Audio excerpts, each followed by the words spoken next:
দেখুন, আমি সংবাদ মাধ্যম থেকে জানতে পারলাম যে আমাকে তৃণমূল কংগ্রেসের সর্বভারতীয় মুখপাত্র পদ থেকে আপাতত অব্যাহতি দেওয়া হয়েছে।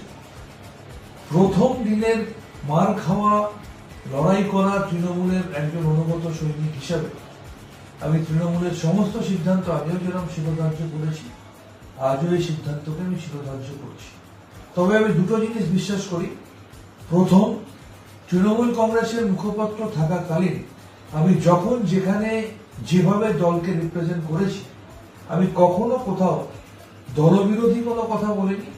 আবার নেত্রীর বিরুদ্ধে কোনো কথা বলা তো দূরের কথা, বরঞ্চ অনেক প্রতিকূল পরিবেশে অনেকের অপছন্দের ভাগিদার হয়েও আমি একনিষ্ঠভাবে দলকে ডিফেন্ড করে দিয়েছি।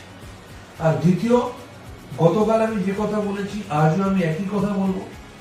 স্বাস্থ্যের প্রচুর উন্নয়ন হওয়ার পরেও মাননীয় মুখ্যমন্ত্রী তথা স্বাস্থ্যমন্ত্রী আমাদের নেত্রী মমতা বন্দ্যোপাধ্যায়ের কাছে এখনো স্বাস্থ্য দপ্তরের সমস্ত খবর সঠিকভাবে পৌঁছায় না, বা স্বাস্থ্য বিষয়ক সমস্ত খবর তার কাছে সঠিকভাবে পৌঁছানো হয় না।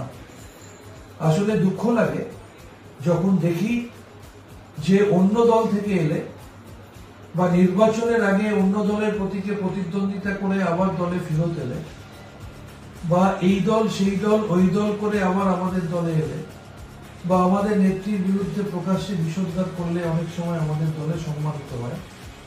আর প্রথম দিনের দুঃসময়ের সাথী, অসময়ের সাথী, অনুগত একনিষ্ঠ মার খাওয়া তৃণমূল কংগ্রেসের কর্মীরা অকারণে অনেক সময় ঘোষের মুখে পড়ে।